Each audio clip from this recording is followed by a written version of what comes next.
Juste avant de vous laisser avec les actualités du jour, un mot de notre partenaire Revolut, l'application bancaire utilisée par plus de 65 millions de personnes et qui peut vous permettre de remporter 5 000 € si vous êtes tiré au sort. Avec Revolut, il suffit de seulement 5 minutes pour ouvrir un compte bancaire gratuit. Vous pouvez alors bénéficier de plusieurs avantages comme une fonctionnalité d'épargne avec des intérêts versés quotidiennement. En plus, elle a été élue banque la moins chère pour les jeunes. Un QR code s'affiche à l'écran et un lien est disponible en description pour télécharger gratuitement l'application et bénéficier de 20 €. Mais ce n'est pas tout. Revolut propose aussi une offre dédiée pour les entreprises qui s'appelle Revolut Business. En quelques minutes, vous pouvez créer des cartes virtuelles instantanément pour vos équipes, recevoir des intérêts versés tous les jours sur votre trésorerie ou encore effectuer des paiements internationaux sans frais à des taux de change ultra compétitifs. Alors si ça vous intéresse, un QR code s'affiche à nouveau à l'écran et un deuxième lien est disponible en description pour recevoir 80 € offerts à la création de votre compte Revolut Business. On vous laisse avec les actus. L'un des plus grands mystères de l'histoire de l'aviation pourrait bientôt être éclairci. Alors attention, on va pas trop s'avancer, mais plus de 11 ans après la disparition de l'avion MH370 de Malaysia Airlines et les 239 personnes qui étaient à bord, eh bien la Malaisie a annoncé ce mercredi la reprise des recherches au mois de décembre. Mais alors que s'est-il passé le 8 mars 2014 et qu'espèrent aujourd'hui les autorités? Salut, c'est Hugo, j'espère que vous allez bien et c'est donc le sujet à la une de ces actualités du jour sur YouTube et en podcast audio.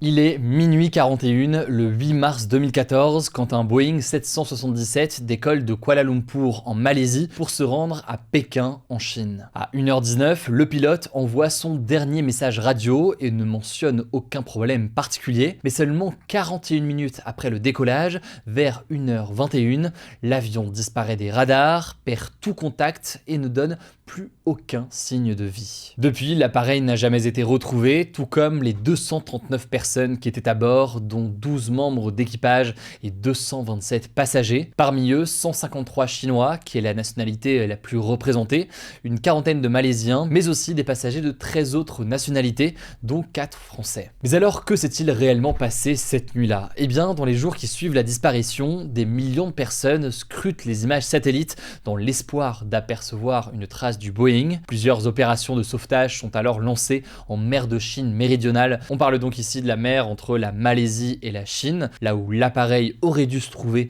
selon son plan de vol. La Malaisie, le Vietnam ou encore la Chine mobilisent des avions et des navires, mais ne trouvent aucune trace de l'appareil. Un peu plus de 2 semaines après les faits, le Premier ministre malaisien annonce finalement que l'avion se serait écrasé dans le sud de l'océan Indien. Selon l'analyse des données satellites, le sud de l'océan Indien, c'est donc bien plus loin que sa trajectoire initiale. En fait, l'appareil aurait potentiellement fait demi-tour et changé plusieurs fois de direction avant de s'écraser, mais la raison de toutes ces manœuvres reste un mystère total. Encore aujourd'hui, l'épave n'a jamais été retrouvée et c'est depuis l'un des plus grands mystères de l'aviation civile. Après la disparition, l'Australie a notamment entrepris des recherches sous-marines sous une immense zone de 120 000 km². C'est l'équivalent de la taille de la Grèce, mais le tout donc en pleine mer. C'est tout simplement l'une des plus vastes recherches sous-marines de l'histoire. Et l'Australie, la Malaisie ou encore la Chine ont payé 130 millions € pour ces recherches. Finalement, en juillet 2015, un premier débris a été retrouvé,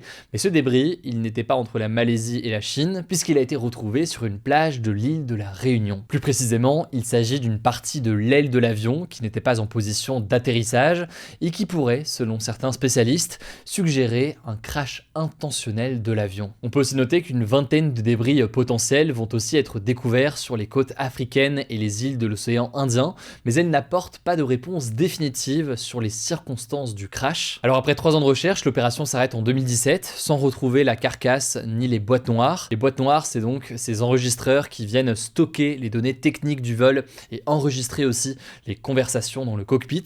Et ces boîtes noires, vous l'avez compris donc, elles sont essentielles si on veut vraiment savoir ce qui s'est passé dans l'objectif d'analyser les causes d'un éventuel accident. Alors j'avance un petit peu, mais en 2018, il y a une entreprise privée britannique, Ocean Infinity, qui reprend les recherches, mais sans plus de résultats. La même année, la Malaisie va publier un rapport sur les circonstances de la disparition de l'engin. Selon ces analyses, l'appareil a été détourné de sa trajectoire manuelle manuellement, donc par un humain, et non pas en mode autopilote. Et on ne sait pas qui a détourné l'avion, est-ce que c'est le commandant, est-ce que c'est son copilote, ou encore quelqu'un d'autre, ni pourquoi est-ce que tout cela a été fait. Alors faute d'explication officielle, il y a de nombreuses théories qui ont alors vu le jour.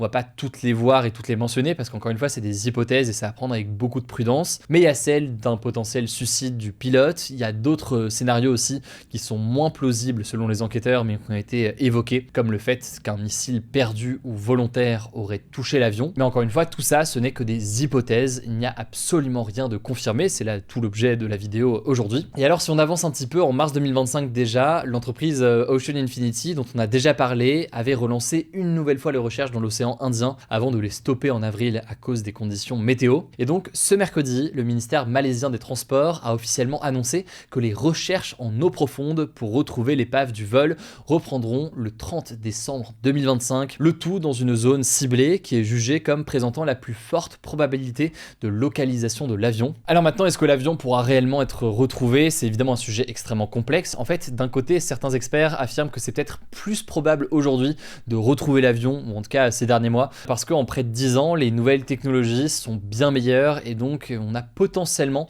des nouveaux outils qui vont pouvoir nous aider à trouver ces débris qui seraient enfouis ou encore dispersés. Mais de l'autre, c'est ça justement aussi la limite. Bon, déjà, c'est des explorations qui coûtent très cher et pour l'instant sans avancée très concrète. Et puis au-delà de ça, eh bien, on est dans un contexte quand même où au fil des années, il y a les courants, il y a la profondeur aussi des fonds marins. Tout ça peut emporter d'une façon ou d'une autre l'épave, rendre du coup les recherches extrêmement difficiles, comme si on cherchait en quelque sorte une aiguille dans une botte de foin. Dans tous les cas, c'est un drame qui continue à susciter énormément d'interrogations et à l'occasion donc de la reprise des recherches ce mois-ci, ça me semblait important de faire un nouveau point sur le sujet. Allez, je vous laisse avec Samy pour le reste de l'actualité et je reviens juste après. Merci Hugo et bonjour à tous, on commence avec cette actu. Israël a annoncé ce mercredi l'ouverture dans les prochains jours du passage de Rafah, situé au sud de la bande de Gaza, pour permettre à des habitants de quitter le territoire palestinien et de se rendre en Égypte. Mais quelques heures plus tard, l'Égypte a elle démenti tout accord avec Israël, demandant un transit dans les deux sens, selon un communiqué publié par les services d'information de l'État. Cette réouverture est prévue dans le plan de paix américain pour Gaza et elle était réclamée depuis longtemps par l'ONU et certaines ONG. La raison, c'est que le passage de Rafah est un point important pour l'acheminement d'aide humanitaire et de carburant dans la bande de Gaza. L'armée israélienne en avait pris le contrôle du côté palestinien en mai 2024 en affirmant qu'il était utilisé, je cite, à des fins terroristes, notamment pour faire passer des armes, toujours selon Israël. Le point de passage avait brièvement rouvert en 2025 durant une trêve de 2 mois, d'abord pour permettre à certains habitants de quitter Gaza, principalement pour des raisons médicales, puis pour laisser entrer des camions d'aide. Le COGAT, l'organisme du ministère de la Défense israélien qui supervise les activités civiles dans les territoires palestiniens, a précisé que cette réouverture se ferait en coordination avec l'Égypte et l'Union européenne. On suivra ça. Deuxième actu, les États-Unis ont suspendu les demandes de visa de citoyens de 19 pays quelques jours après la fusillade mortelle survenue le 26 novembre dernier à Washington DC aux États-Unis, impliquant un Afghan, c'est ce qu'a annoncé le ministère américain de la Sécurité intérieure ce mercredi. Alors cette décision n'est pas une surprise, le 27 novembre dernier, le président des États-Unis Donald Trump avait déclaré vouloir, je cite, suspendre définitivement l'immigration en provenance des pays du tiers-monde, et dès le lendemain, il avait déjà suspendu la délivrance de visas pour les Afghans. Alors concrètement, ça concerne les personnes en provenance d'Afghanistan, de Birmanie, du Tchad, de la République du Congo, de Guinée équatoriale, d'Érythrée, d'Haïti, d'Iran, de Libye, de Somalie, du Soudan et du Yémen. Les ressortissants de ces pays n'avaient plus le droit de se rendre aux États-Unis depuis le mois de juin, selon un rapport des services de l'immigration. D'ailleurs, Donald Trump s'en est violemment pris à la Somalie en affirmant que les habitants de ce pays d'Afrique de l'Est n'étaient pas les bienvenus aux États-Unis. 7 autres pays sont aussi concernés, le Burundi, Cuba, la Sierra Leone, le Togo, le Turkménistan et le Venezuela. Les demandes faites par les ressortissants des pays que j'ai cités plus haut vont donc être suspendues et les dossiers en attente seront réexaminés de manière approfondie pour évaluer les risques pour la sécurité nationale des États-Unis. Troisième actu, la ville de San Francisco aux États-Unis a porté plainte ce mardi contre 10 géants de l'agroalimentaire, dont Coca-Cola, Kellogg's ou Heinz, les accusant d'avoir créé, je cite, une crise de santé publique qui alourdit ses finances. Selon la métropole américaine, ces fabricants produisent leurs aliments en laboratoire en y intégrant de nombreux additifs et autres produits chimiques. Elle les a aussi accusés d'adopter un marketing déloyal et trompeur, comparable à celui du tabac. Ces aliments représentent aujourd'hui plus de 70% des produits vendus en supermarché et plus de la moitié de ce que les Américains consomment, ce qui contribue donc à une hausse dramatique de l'obésité, du diabète, des maladies cardiaques et cancers selon la plainte. Environ 40% des Américains sont obèses et 16% sont diabétiques et la ville a donc réclamé des dommages pour les coûts de santé. Quatrième actu, un accord a été trouvé pour interdire totalement les importations de gaz russe dans l'Union européenne à l'automne 2027. Il s'agit d'un compromis annoncé dans la nuit de mardi à mercredi entre le Parlement européen qui souhaitait une interdiction d'interdiction plus rapides, et les États membres qui voulaient prendre un peu plus de temps. Pour les gazoducs, donc ces tuyaux géants qui transportent le gaz à l'état gazeux, les contrats longs, donc de 10, 20 à 30 ans, seront interdits à partir du 30 septembre 2027, tandis que pour le gaz naturel liquéfié, l'interdiction des contrats longs commencera le 1er janvier 2027. Les contrats courts, donc des contrats plus ponctuels de quelques mois ou années, seront suspendus à partir du 25 avril 2026 pour le gaz naturel liquéfié et du 17 juin 2026 pour les gazoducs. Ce calendrier devra être approuvé une dernière fois par les États membres et le Parlement, mais on n'a pas encore de date. A noter d'ailleurs que la part du gaz russe dans les importations européennes est passée de 45% en 2021 à 19% en 2024. Cinquième actu, les étudiants étrangers non européens qui veulent s'inscrire à l'université de la Sorbonne à Paris devront désormais payer 2 895 € pour une année de licence au lieu de 178 € actuellement et 3 941 € pour un master au lieu de 254 €. Cette hausse a été votée ce lundi par le conseil d'administration de l'université Paris 1 Panthéon-Sorbonne. Ça concernera donc tous les étudiants étrangers hors de l'Union européenne, sauf, je cite, les étudiants en exil qui ont par exemple quitté leur pays en guerre et ceux qui figurent sur la liste des 44 pays les moins avancés définis par l'ONU selon l'université. Cette hausse s'inscrit dans la politique Bienvenue en France ouverte depuis 2019 que l'université n'avait jamais appliquée. Il s'agit d'une mesure mise en place par l'ancien Premier ministre Édouard Philippe qui permet aux universités d'augmenter les frais d'inscription pour certains étudiants étrangers. La Sorbonne a expliqué que la décision a été prise à regret mais est justifiée par des contraintes budgétaires. Mais cette mesure est très mal passée du côté des étudiants et des enseignants. Dans une lettre destinée à la présidente de l'université, une centaine d'enseignants-chercheurs ont dénoncé des conséquences catastrophiques pour les étudiants étrangers déjà confrontés à de nombreux frais, notamment pour leur visa et leur loyer. Et enfin, on termine avec cette actu. Une dizaine d'établissements culturels publics vont se doter de conseils de jeunes selon un texte présenté ce mardi en Conseil des ministres. Ces conseils permettront à des jeunes de 13 à 17 ans de proposer des idées pour améliorer la programmation, la communication et la médiation de ces lieux culturels. Ils se sont inspirés des Teens Councils que l'on retrouve dans de nombreuses institutions culturelles dans les pays anglo-saxons. Pour l'instant, 15 établissements sont concernés, dont le musée du Louvre, le musée d'Orsay ou encore le château de Fontainebleau. La ministre de la Culture, Rachida Dati, a espéré que l'initiative se répande ensuite à d'autres institutions. Merci beaucoup Samy pour ces actualités en bref. Pour plus d'actualités, je pense que vous le savez, mais rendez-vous sur Instagram, sachant qu'on a aussi, si jamais ça vous intéresse, des déclinaisons locales de Hugo Décrypte